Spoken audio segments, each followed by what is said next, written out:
2024년 오늘 4월 23일입니다. 새벽기도회 베드로전서 2장 13절에서 15절까지 말씀으로 선행으로라는 제목으로 말씀을 드리겠습니다. 지난 금요일 하나님께 영광을 돌리라고 말씀을 드렸습니다. 하나님께 영광을 돌리는 것은 우리가 이전에 긍휼을 얻지 못하던 사람이었음을 기억하는 것입니다.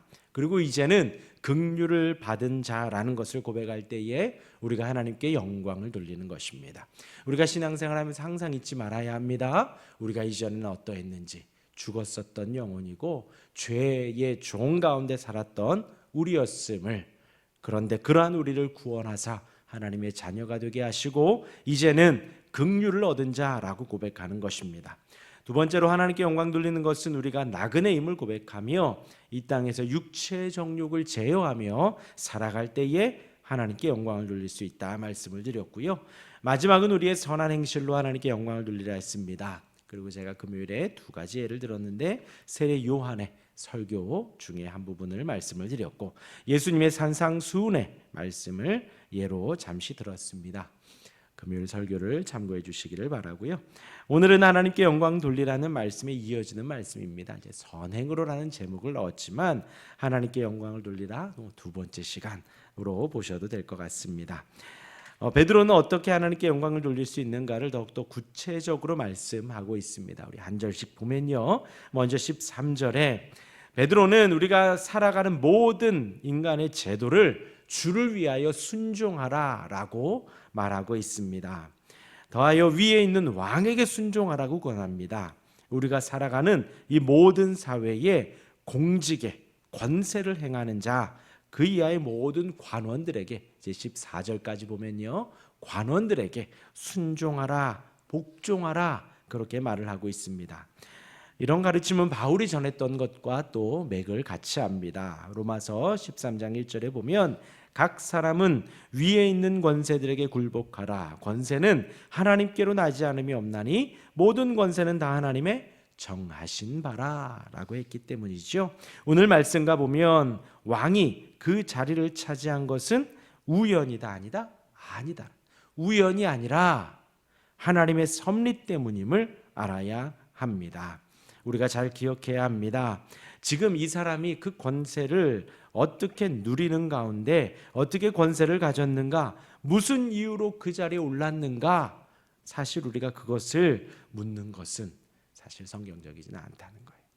세우신 그 모든 권세 위에 하나님이 계시고 그 자리를 허락하신 분이 하나님이시라는 것만 우리가 기억하라는 것입니다. 하나님께서 모든 세상을 다스리십니다. 하나님께서 모든 세상을 다스리십니다. 당시에도 로마가 아시아를 침범할 때에 어떤 합법적인 방법을 사용한 것은 아니라는 것입니다. 부당한 방법으로 그 지역을 복종시켰기 때문이기도 하고요. 당시의 통치자인 가이사는 복근 같은 힘으로 군주들을 지배하기도 했다라는 거예요. 지금으로 적용하면 정치인이 내 마음에 들고 안 들고를 떠나서 하나님이 세우셨기 때문에 성도들은 그 통치자들에게 기꺼이 순종하라는 것입니다. 여기서 이제 순종이라는 단어는 막연한 복종이라기보다도 마음으로의 공경으로 가깝습니다. 곧 그 모든 법령에 있어서 마음으로 하나님의 택하심을 인정하며 공경하는 것이 중요하다는 거예요. 조금 더 구체적으로 말씀드리면 민주당이 잡는다고 해서 나와 내 성향과 맞지 않아서 이러하다 저러하다 말할 것 없고요. 국민의힘이 잡았다고 해서 나의 성향과 맞지 않아서 이러저러하다 말할 것이 없다라는 거예요. 우리는 끊임없이 기도할 뿐이고요. 마음으로 하나님이 세우셨음을 내 마음에 들고 안 들고 여부를 떠나서 정파 여부를 떠나서 공경하라는 것이 오늘 말씀의 주요 맥입니다. 오늘 말씀에 주를 위하여라는 문구가 또 등장을 합니다. 하나님의 창조주이심을 드러내기보다 모든 권세를 가지신 예수 그리스도를 이제 소개하는 거예요. 그러니까 거기서 하나님을 위하여라기보다 주라고 이제 소개를 했거든요. 여기에서의 주는 예수 그리스도를 말을 하는 거예요. 그러니까 예수님의 이름을 위해서 예수님께 공경하듯이 그 세운 그를 공경하라는 것입니다. 그래서 이제 하나님의 부활하시고 승천하시면서 하나님께서 그 모든 권한을 예수님께 주셨잖아요. 그래서 주를 위하여예요. 그래서 지금도 부활하시고 나서 통치하시는 분은 예수 그리스도이십니다. 온 세상의 통치자는 예수님이세요. 예수님이 모든 영광을 받으시거든요. 그래서 주를 위하여 해서 우리의 인생 속에서도 저와 여러분들이 살아가면서 영광 돌릴 대상은 오직 예수 그리스도입니다.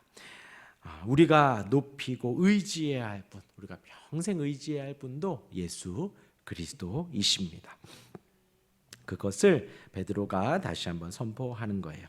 이어서 이제 14절에 보면요, 제가 읽어드리면 혹은 그가 악행하는 자를 징벌하고 선행하는 자를 보상하기 위하여 보낸 총독에게 하라. 13절부터 이어서 볼 때에 우리가 공경해야 될 대상이 13절에서 왕이고 14절에서는 총독입니다. 이 총독은 왕이 보낸 총독을 말을 하는 거죠. 이때 당시에 우리가 이제 국가의 권세를 존중해야 할 두 번째 대상입니다. 왕 아래의 모든 총독들, 지금으로 말하면 고양시장, 덕양구청장 혹은 국회의원 등등을 말을 하는 것이겠지요. 그들은 왜 그들을 존중해야 되는가? 그들은 악행하는 자를 징벌할 수 있고 선행하는 자를 포상할 수 있다라는 것입니다. 이것은 그러한 법률과 규칙에 따라 시행하기 때문이지요. 곧 하나님께서 인류에 공동복지와 법률 규칙을 세우시고 그 가운데 통치하신다라는 거예요. 그러니까 하나님께서 왕을 세우시고 그 아래 총독을 세우시고 그 아래 법령과 규칙을 세우셔서 다스리시는 것을 인정하라는 것이죠. 존중하라는 것이죠. 만일 지금 내가 마음에 들지 않는 법령이라 하더라도, 내가 마음에 들지 않는 규칙이라 하더라도 그렇다고 해서 그들을 막 깎아내리고 막 그러지 말고요.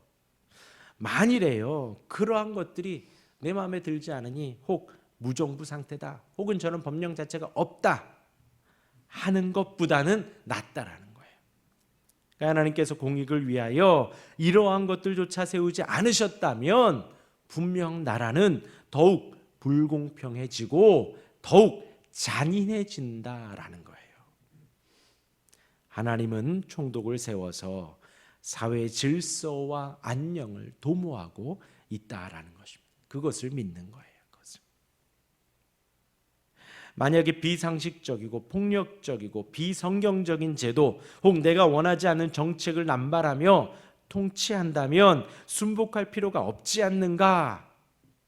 그럼에도 하나님께서 허락하신 질서와 권위는 우리가 지극히 높이 인정해야 한다라는 것. 그럼에도 하나님이 세우셨다. 이대봉에서 이제 칼빈 주석에서는 이렇게 주석을 합니다. 악랄한 폭군이 권세를 잡고 있을 때에도 우리는 그 권세를 존중해야 한다. 성경의 내용을 봐도 아무리 이제 잔인하고 난폭한 사람들, 그들이 하나님의 공평과 통치, 하나님의 주권을 모른 척하며 통치하더라도, 그러하더라도 하나님의 뜻에는 전혀 침해됨이 없다라는 거예요. 하나님의 뜻대로 통치되고 다스려지고 있다. 성경이 그러하다라는 거예요. 성경.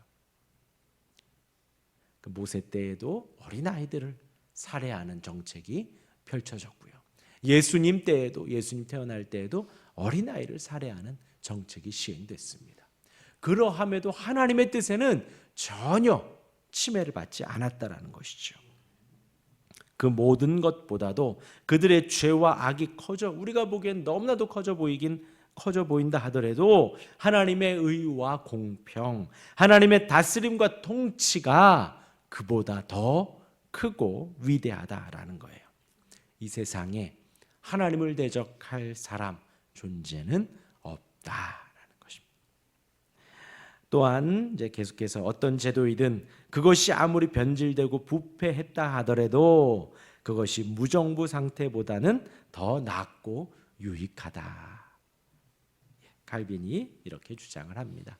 그러하니 우리가 이제 어떤 정책이나 누가 내 마음, 정치인들이 내 마음에 들고 안 들고를 떠나서 우리는 기도해 줄 뿐이에요. 그리고 마음으로 공경하고 순종하라. 그가 없는 것보다는 낫다라는 거예요. 무정부 상태보다는 낫다라는 것이지요. 마지막 15절입니다. 베드로가 이렇게 주장하고 가르치면서 성도들에게 원하는 것은 불신자들이 악행으로 말미암아 악평하지 못하도록 하는 거예요. 불신자들이 우리를 보고 악평하지 못하도록. 불신자들은 하나님을 모르기 때문에 무식한 말로 중상과 비방을 합니다. 여기서 불신자들을 향해서 베드로가 무식한 말이라고 했습니다. 중요한 것은 하나님이 지혜를 주셔야 하나님을 아는 지식에 이를 수 있다라는 거예요. 하나님의 은혜가 아니라면 세상에 아무리 석박사를 가졌다 하더라도 세상에 많은 지식에 능통한 자라 할지라도 결코 하나님을 알 수 없습니다. 세상 사람들이 보기에는 지혜로워 보이고 총명해 보이고 되게 현명해 보인다 할지라도 하나님을 모르는 그들은 베드로가 말하기를 무식한 말일 뿐이다라는 거예요. 베드로는 이러한 불신자들의 비방을 막는 방법을 우리 성도들이 뭐라고요? 선행이라는 거예요. 선행. 우리가 그들의 입을 막을 수 있는 것은 선행이라는 거예요. 물론 기도해야지요. 사랑이 있어야죠. 자비 있어야죠. 자비. 그리고 은혜도 있어야죠. 근데 사실 우리는 이제 그리스도인이라고 아까 말씀드린 대로 하나님의 사랑을 입었고 누군가의 기도로 내가 이 자리에 있고 하나님의 자비하심이 있고 하나님의 은혜가 있다.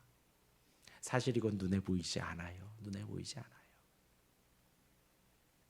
그러니까 베드로가 강조하는 것이 선행이라는 것이 왜 그런지 아시겠죠? 내 옆에 있는 이 불신자, 내 옆에 있는 이 불신자 이들에게 있어서 하나님께 영광 돌리기 위해서 내가 기도해야 되고 막 자비를 품어야 되고 사랑을 품어야 되고 하지만 그 많은 100가지 그런 눈에 보이지 않는 것보다도 눈에 보이는 선행 하나를 그에게 보이는 것이 그들의 악평을 막을 수 있다라는 거예요. 우리는 이웃을 사랑하며 모든 의무를 다해야 합니다. 우리는 이웃에게 베풀어야 할 친절과 사랑을 온전히 행해야 한다라는 거예요. 그리고 13, 14절에 방백들, 공직자들에 대한 순종도 그와 같은 맥락입니다. 같은 맥락이에요. 그러니까 이제 어디 가서 그렇게 이제 정치인들에 대한 우리와 성향이 맞지 않는다고 해도 우리가 좀 혈기를 부리거나 우리가 좀 목소리를 높이지는 말라는 거예요. 그게 이 15절까지 이어지니까요. 15절까지. 그렇게 순종하며 선행하며 불신자들이 아무리 비방하고 싶어도 비방거리를 찾지 못하게 선행을 베풀라는 것이죠. 행하라는 것입니다. 13절부터 15절까지 말씀드렸습니다. 잘 기억하시고 선행으로 하나님께 영광 돌리는 우리가 되기를, 오늘 하루가 되기를 주님의 이름으로 축원합니다. 아멘. 기도하겠습니다.